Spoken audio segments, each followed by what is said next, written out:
Greetings all, it's Blue Knight, and welcome back to Sly 3, Honor Among Thieves.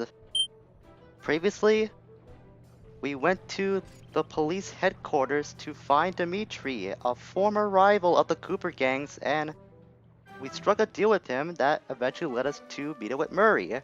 He's still reluctant in trying to rejoin the Cooper gang until, in his words, the black water runs pure as instructed by his guru. Today we're going to start this first phase of jobs by heading... Bentley! Man, I like you and all, but sometimes you have a huge habit of interrupting me when I least expect it. Don't do that, man. Today we're going to start this first phase of jobs by going to the marker called Into the Depths. While I'm doing that, I actually want to talk about the last job we handled in the previous episode. In the beta version of this game, Murray was supposed to reject you coming back like he did in the final game, but when confronted by guards, he would actually refuse to fight, as instructed by his guru and part of his dream type training to renounce all forms of violence. Also, in the beta version, a lot of the dialogue has been translated in text-to-speech form because they didn't have any voice actors record their lines at that build of the game, and it's pretty funny actually. I suggest you look it up sometime online. It's a wonder to me that the dialogue you hear in that game is not a meme in itself, and it's so hilarious that some of the lines that do get translated when it goes through the text-to-speech format. This opera house is Octavio's base of operations. Nice place. Sure to be a few coins laying around in there. What's the plan? If you could get me inside to one of Octavio's computers, I should be able to hack his firewall and get the dirt on his operation. Okay, have you got a point of entry? I'm guessing the front door's not the safest option. That wooden hatch appears to be an ideal way to slip in undetected. Head down there and we'll meet up in a few minutes. Before we do that, I want to point out this switch in front of us. This is a new thing that's been added to Slide 3. I wonder that flashlight guard. No, he's not gonna come to the boat that's right here. It's kind of unfortunate. I kind of want to demonstrate that, but I'm gonna do it anyways. Whenever you see a switch around the environment, you can press the circle button to press the button, and that will unleash any sort of trap that's nearby. It is a very quick way to vanquish any enemy if you're very low on health or you don't feel confident in fighting them. And I just alerted one of the guards near my vicinity because I pressed the button. I probably made some noise, or probably that guy was looking at me. I didn't see him. Takes care of that guard. That was a pigeon guard. One of the 3 types of guards we'll be encountering in this game. Uh-oh. Oh boy, that's not good. That's not good. I jumped right to that guy's flashlight. Man, this is going bad in a hurry. So you can hold R1 to run away. I think I pointed that out in the previous episode. But sometimes you're going to come across guys that you might not have a good chance at fighting. In my case, Sly against a huge flashlight guard like that was not going to yield any positive result for me. And unfortunately, those guards did despawn. I kind of want to demonstrate something else if I could find them. But there's one over there. So let's head over there really quickly. This guy doesn't have what I'm looking for, but I'm still going to perform the action anyways. So by pressing circle when you're behind a foe, you can pickpocket an enemy. And if their pocket happens to be shining, then you can keep picking their pockets until they get their loot stolen. And it goes for any random amount of money depending on what you find. It ranges from bronze, silver, and gold types of material. And that automatically gets translated to your coin count, increasing it.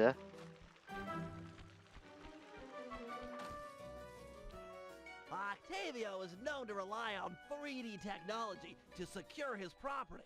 In order to see the security measures, we'll need to utilize these depth optimizer goggles. Functional and fashionable. Nice touch, Bentley.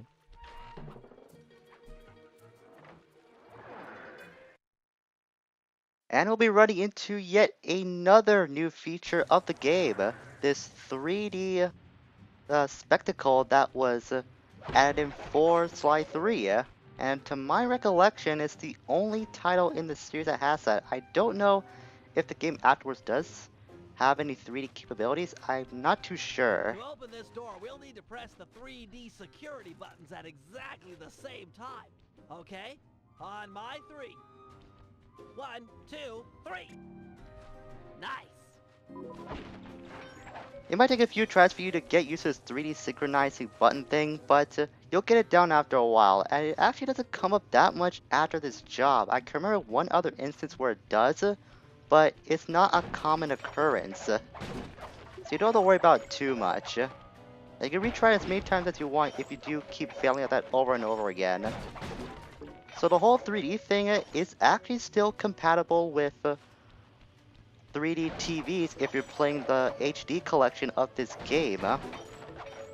So as long as you have that going for you, you can still use the 3D feature to enhance your experience a little bit. Personally, I don't think Looks it's... like Octavio is fond of this 3D synchronized security system. Let's do it. 1, 2, 3. All right. I don't think it's that much of a huge thing. It's a small novelty if anything, but not much of a huge difference in my opinion. It's not like what the cinemas use today in their modern 3D technology. It's the red and blue classic format. Drat, my booster won't be enough to make it to that next door. I've made a number of improvements to my wheelchair, but none that can float me through this canal. Don't worry about it, pal. I'm sure I'll find a way across. And there seem to be plenty of boats hanging around to make a nice bridge for you. Okay, I'll wait for your signal.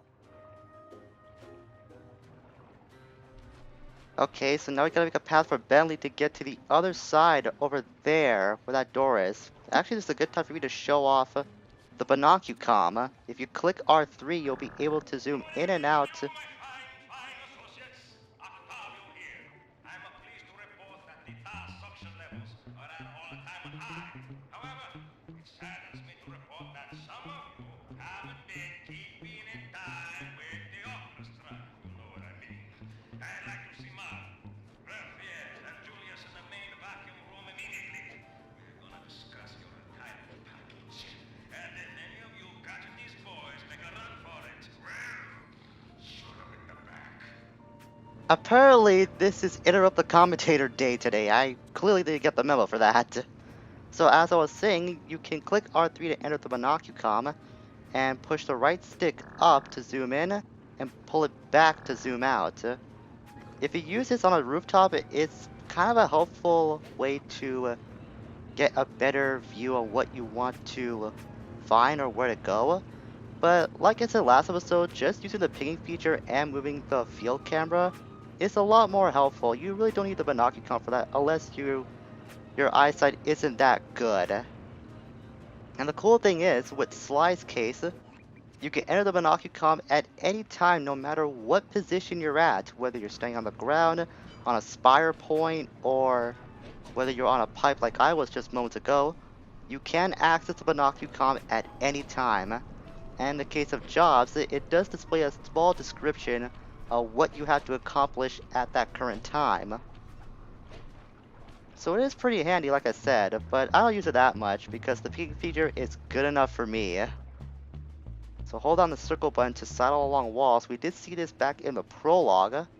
Make sure to avoid these lasers, otherwise it will burn you and knock you out of your sidle animation.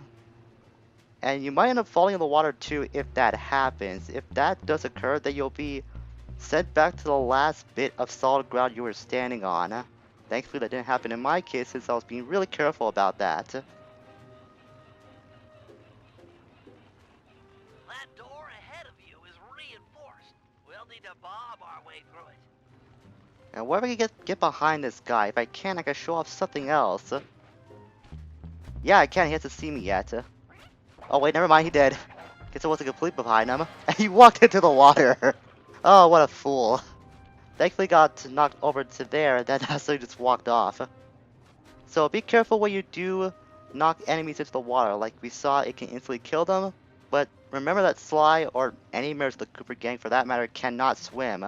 So avoid the water at all costs, but use it to your advantage if you want to vanquish foes very quickly. Thanks for the assist, Sly.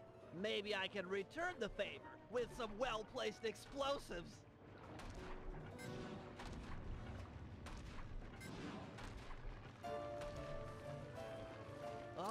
stand back. Thanks, pal.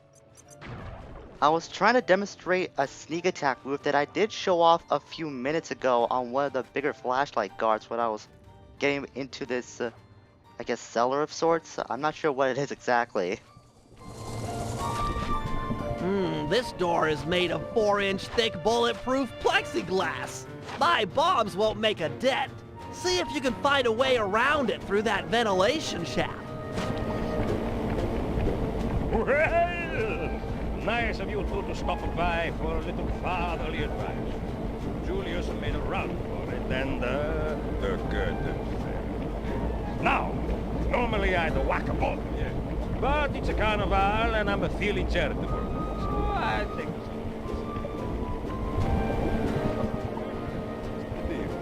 you two stoolies are gonna be my new eyes and ears. I can't let no one get near my demolition switch or sabotage any part of the operation down here. If you hear any noise from inside of the family that someone's not content, then you tell me straight out. I can't be taking no chances this close to a short time. Got it. So nice to know that we just saw the Don himself in person, in a sense. And oh man, that guy he's got something in his pocket. Oh, that's unlucky.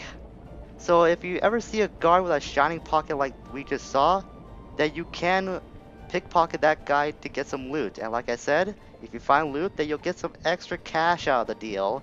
In the last game, you had to go back to the hideout after you do steal someone's loot and then sell it online manually.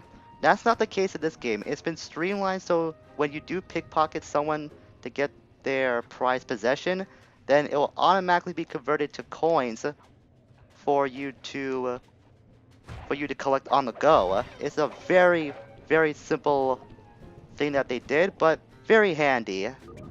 Thanks, pal. Judging from the security, we must be getting close. It's live.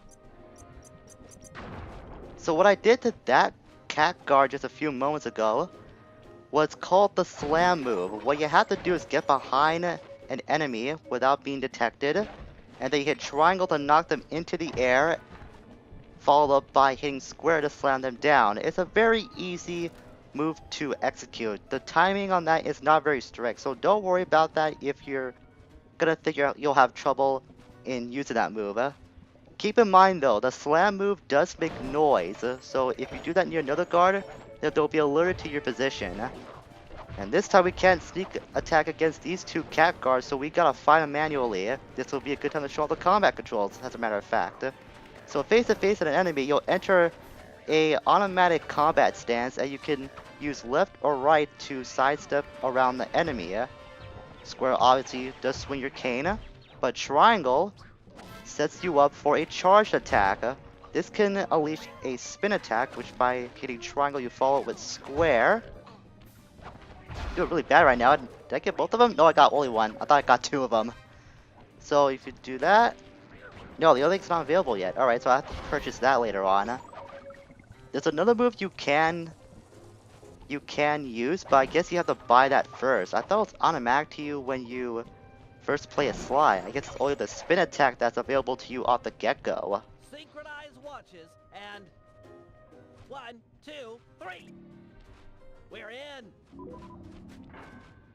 So about this double button count thing, I swear the timing on this is a lot more faster when Bentley counts down in the PS3 version. Back in slide 2, it was like 1, wait, 2, wait, then 3. It says like 1, 2, 3. It's kind of hard to get used to. Even after me playing this game after years and years of experience, it still throws me off from time to time. Even though I have never failed a simultaneous button press when playing the PS3 version of the game. Yes, a Wurlitzer 700. I could splice into this easy. Just as long as you're enjoying yourself. That's the important thing. Aside from a few tense moments, that break-in seemed to go pretty well. It's not over yet. Hack the system and let's get out of here. Oh, it'll be a snap extracting the details on Octavio's operation from this old dinosaur. What? A delay switch? Sorry, Sly. Guess the dinosaur has teeth. I'll hack as fast as I can. Watch my back, there are sure to be guards on the way. Intruders! This is pretty simple to take care of. Just Intruders! run with R1. That breaks you out of your combat fighting stance and knock these pigeon guards into the fire. Apparently, in normal combat circumstances, these pigeon guards can be burned multiple times before dying, but not in this case. They end up getting burned once in this segment and then they perish. So Halfway this there. combat method would be kind of contradictory in normal circumstances, but as we can see, it's actually streamlining things pretty quickly. It's a very efficient way to take care of them too. I think you have to hit the pigeon guards at least once to divert their attention to you. Got it. Ooh, that was close. Almost got Bentley to get hit there. I haven't had Bentley take a scratch in this segment in like years. So I want to keep that record going today. We might be almost done according to Bentley. I haven't paid attention to him much. Download complete. Now we can find out exactly what Octavio is up to. Like I said, it's not that difficult to protect Bentley in the last leg of this job. You're going to end up getting a lot of coins out of this if you're diligent enough to look around the environment and smash any breakables along the way. As the game loads back up, we can now divert our attention to more of the jobs. Octavio Snap. I think I'm going to hold that off till next time. I remember that one taking a bit of time to do, and I don't want this video to go long enough as it is. For this Let's Play, I want to keep videos around 15 to 20 minutes, maybe 25 if I'm in a really long job at best, but I don't want these to go really long. Some of these jobs can be pretty lengthy as we've seen so far. I know Octavio Snap is going to be no exception. So with that being said, next time on Honor Among Thieves, we're going to take on the second Sly job that's available to us in this phase. And then afterwards, I'm pretty sure we can squeeze in whatever job Bentley will have in Canal Chase. Until we meet again, farewell for now.